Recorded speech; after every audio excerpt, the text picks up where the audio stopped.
Meus amados, abramos as nossas Bíblias no livro de 1 Reis, capítulo 14.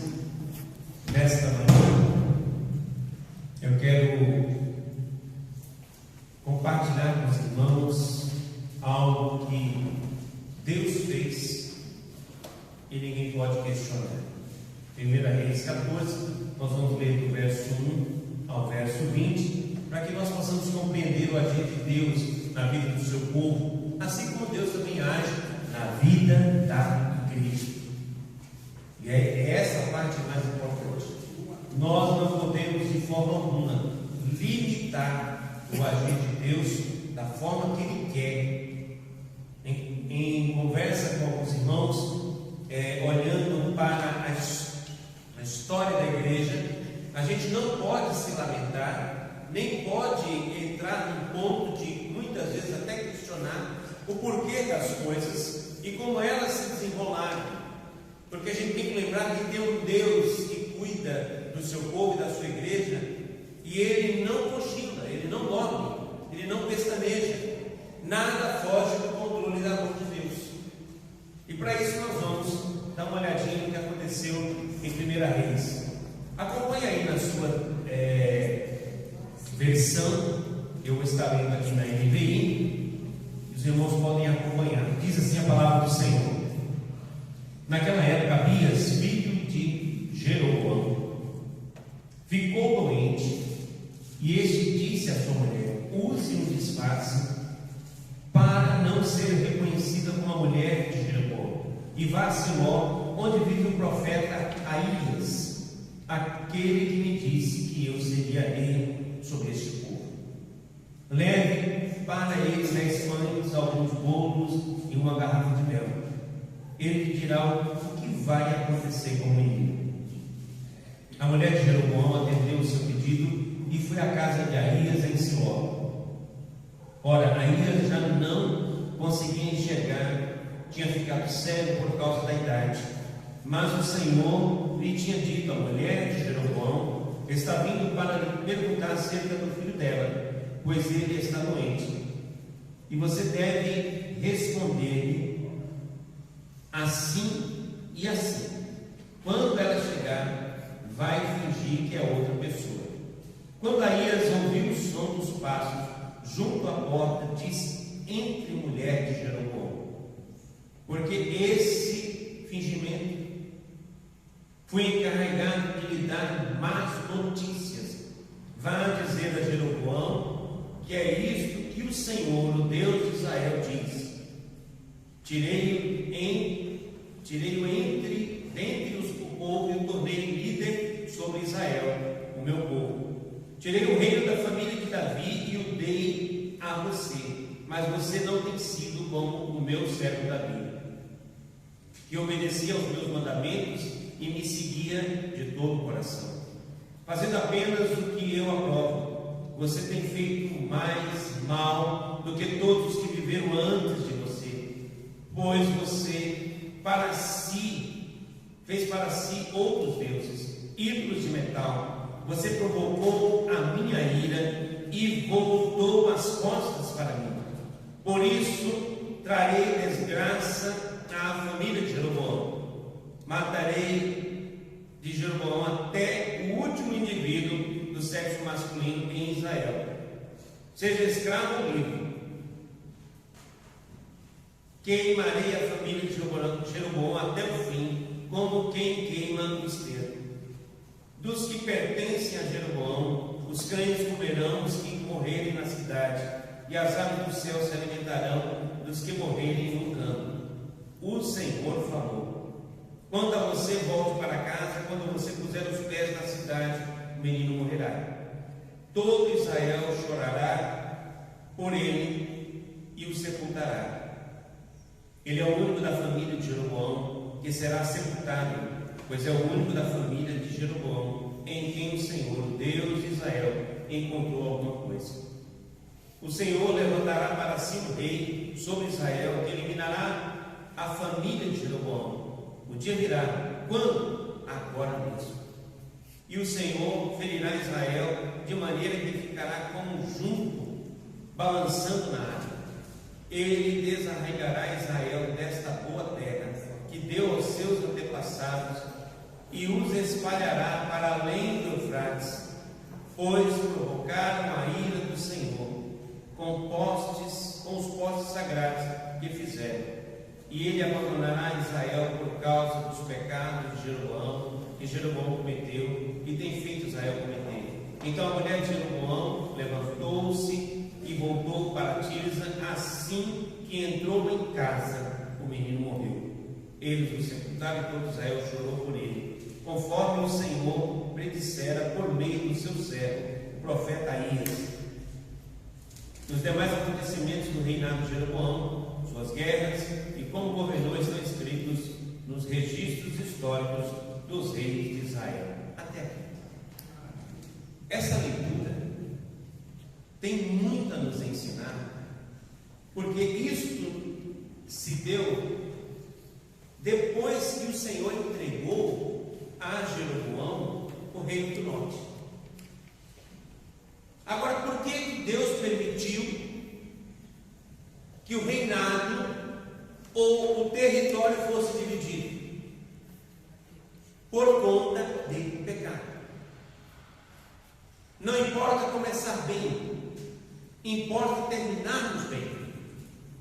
Porque quando nós começamos, a gente está na flor da idade, inexperiente, começamos com a questão da jovialidade, assim como o filho de Salomão, Roboão, começou a meter os pés pelas mãos. Por isso que Jeroboão gera uma revolta autorizada por Deus e o reino é dividido. Mas o reino só foi dividido porque Salomão, nós temos isso no capítulo 12, você não pode ler esse texto sem olhar o capítulo 12, capítulo 13 e chegar no capítulo 14. Salomão começa bem, faz a oração certa, que é pedindo sabedoria. Mas no decorrer do seu ministério, ele se perde. De que forma?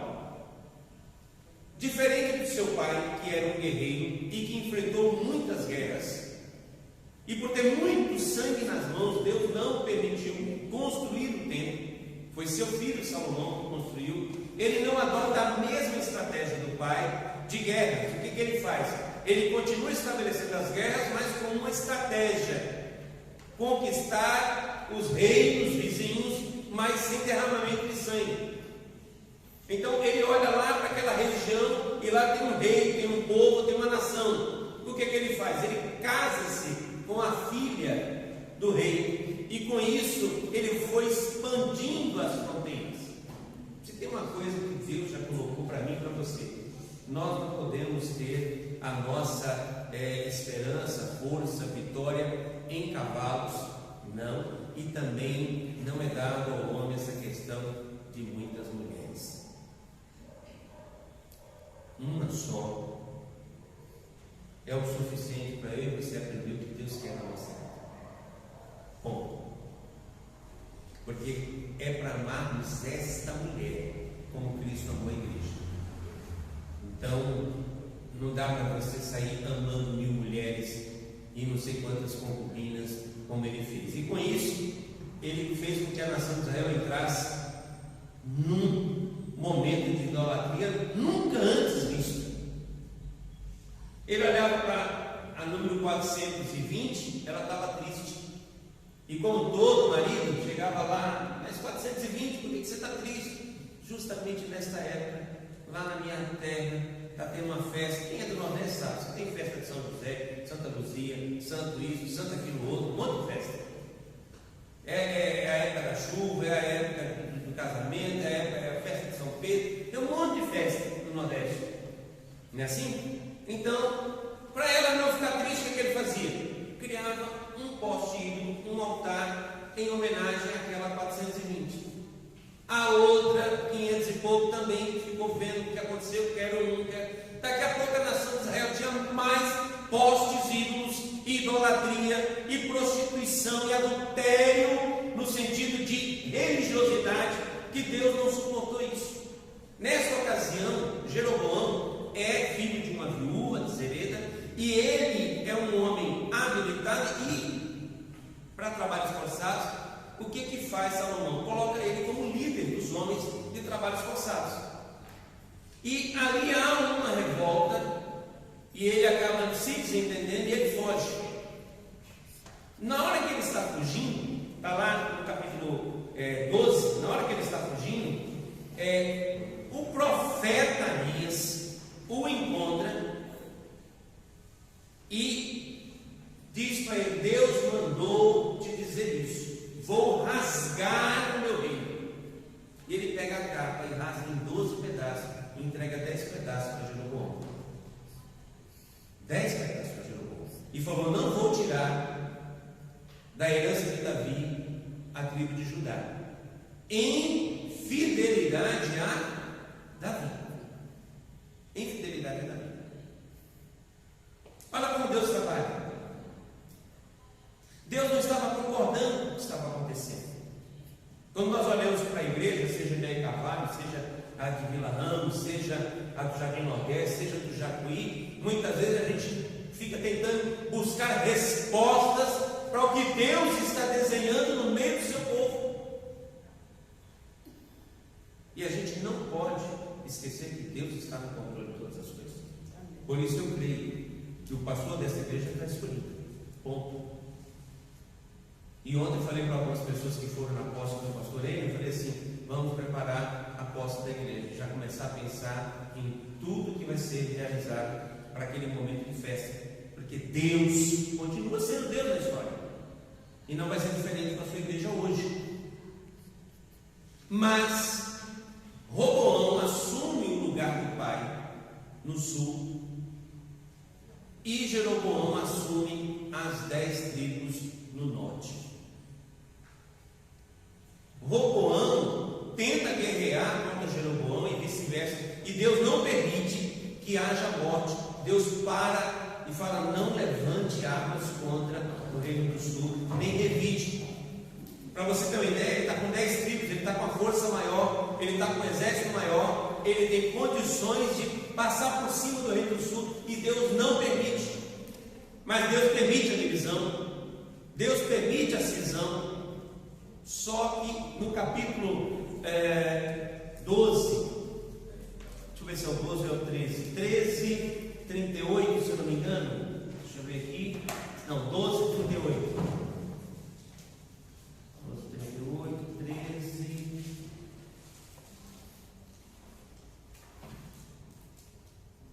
eu perdi o texto que ele fala: tão somente você me obedecer. Peraí, está no 11, 38. 11 e 38, quando ele promete lhe dar o reino, ele diz assim: se você fizer tudo o que eu lhe ordenar, e andar nos meus caminhos, e fizer o que eu aprovo, obedecendo os meus decretos e os meus mandamentos, como fez o meu servo Davi, estarei com você, edificarei para você uma dinastia tão permanente quanto a que edifiquei para Davi, e darei Israel a você. A promessa de Deus para Jeroboão é que ele daria o reino, e que seria com ele assim como foi com Davi, se ele fizesse o quê? Obedecesse. A grande pergunta para mim e para você é: nós estamos obedecendo Deus? Bom, nós queremos Deus, mas estamos obedecendo Deus? Deus não tolera a desobediência. Deus não aceita. O primeiro casal desobedeceu, foi expulso da presença de Deus. Salomão pede sabedoria, não usou sabedoria, desobedeceu a Deus, perde o reino. Jeroboão ganha o reino do norte, e com a promessa: obedeça. A igreja que não obedece a Deus, Deus mexe na sua estrutura, Deus muda os rumos, Deus permite situações para que ele possa fazer, como fez com a nação de Israel, levando para o cativeiro babilônico. Tanto é que Abacuque chega a questionar Deus: como que o Senhor levanta um povo mais rico, mais sanguinário, para corrigir o seu povo, o povo da aliança, o povo de Abraão? Deus ainda levanta hoje situações para corrigir a sua igreja, para corrigir cada um de nós. É que a gente está dentro da história e não consegue ver. Eu falei para alguns irmãos: lá na frente a gente vai enxergar o que Deus queria conosco, o que Deus queria na sua igreja, com tudo isso que aconteceu nessa história de vida de igreja. a ponto deste homem receber uma promessa: se você me obedecer, eu vou ser com você como fui com Davi.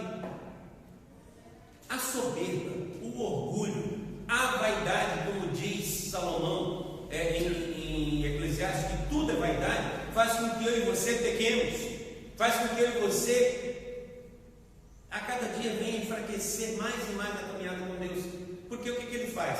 Ele percebe que em Jerusalém está o templo construído por Salomão. Ele percebe que o povo de tempo em tempo vai para o sul, sobe para Sião, que é o monte, para adorar. E aí o que ele faz? Ele fecha a fronteira sul e fecha a fronteira norte e não permite que o povo vá adorar. Ele constrói poste ídolo, um bezerro de ouro, coberto de ouro, e outro na outra fronteira, levanta novos sacerdotes.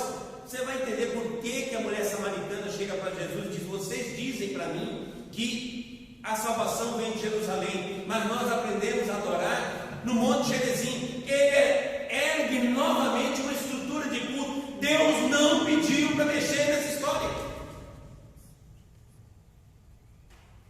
Quem faz a igreja é Deus, não sou eu e você. Quem pensa a igreja é Deus, não sou eu e você.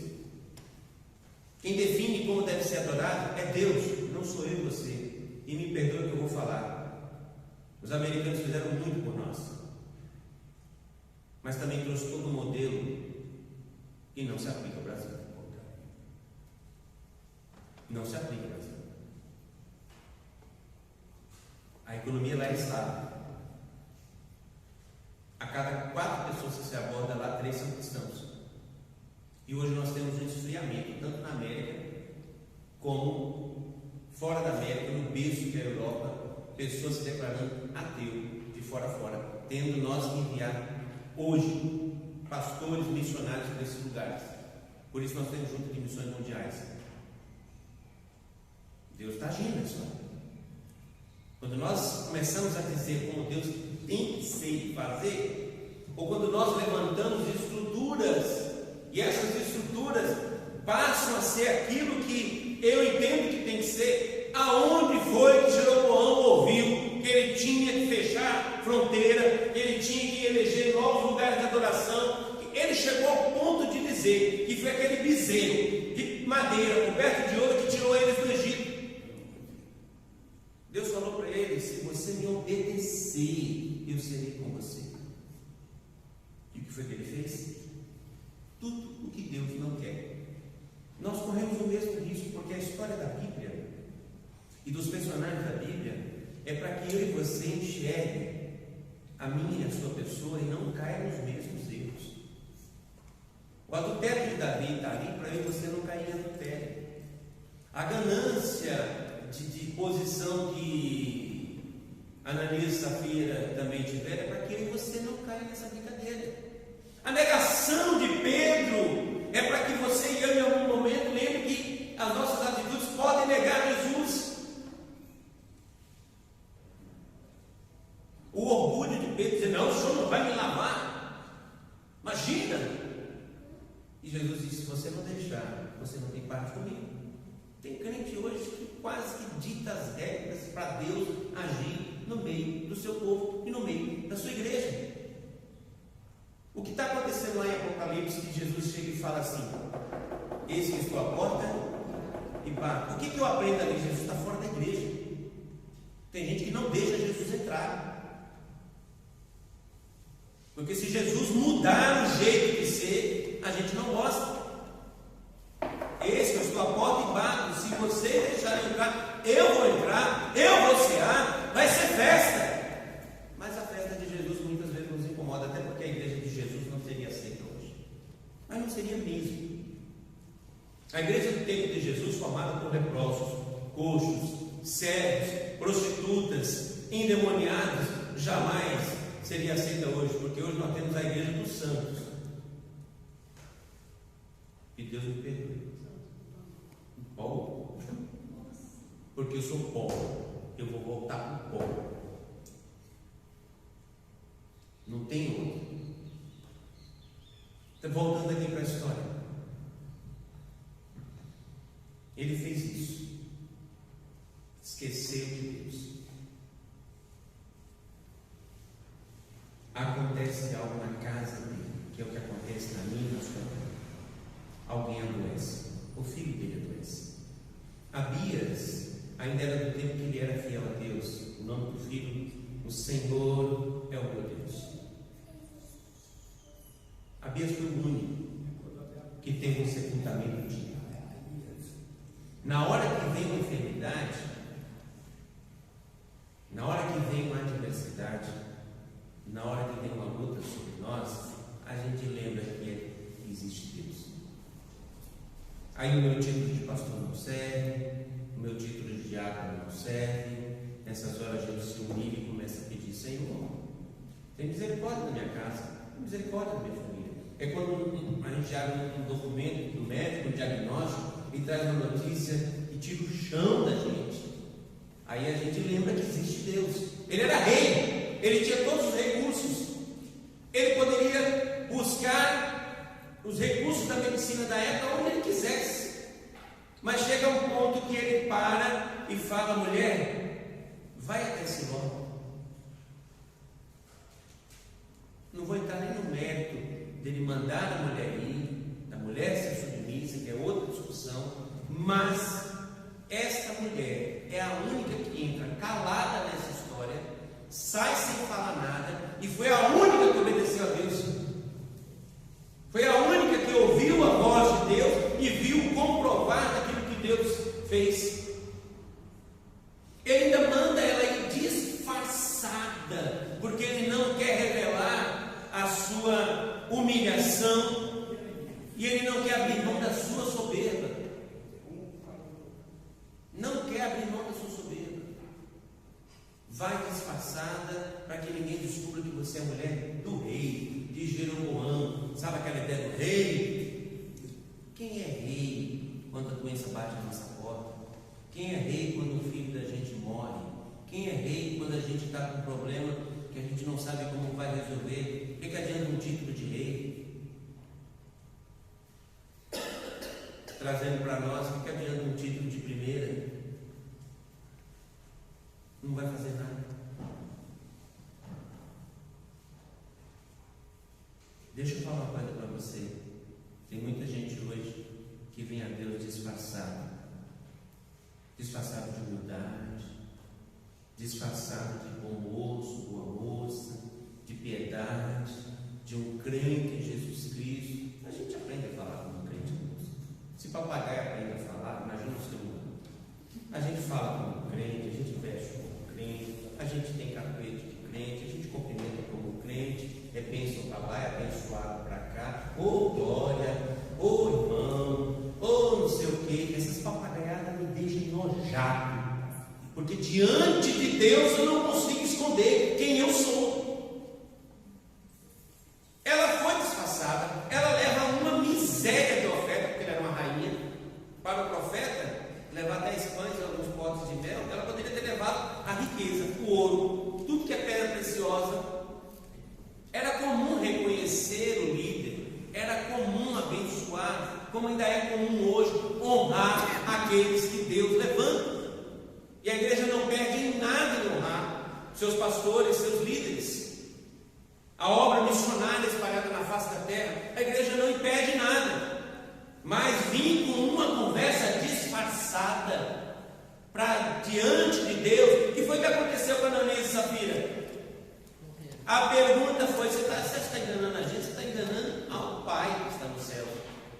Você está mentindo para a gente? Não, você está mentindo para Deus. A pior besteira para mim e para você é mentirmos para Deus, é nos disfarçarmos de bom moço, de bom crente, de pessoas totalmente transformadas, quando na verdade o perdão, a humildade, a soberba tem que cair por terra. Vou falar uma coisa aqui para vocês não se escandalizarem. É melhor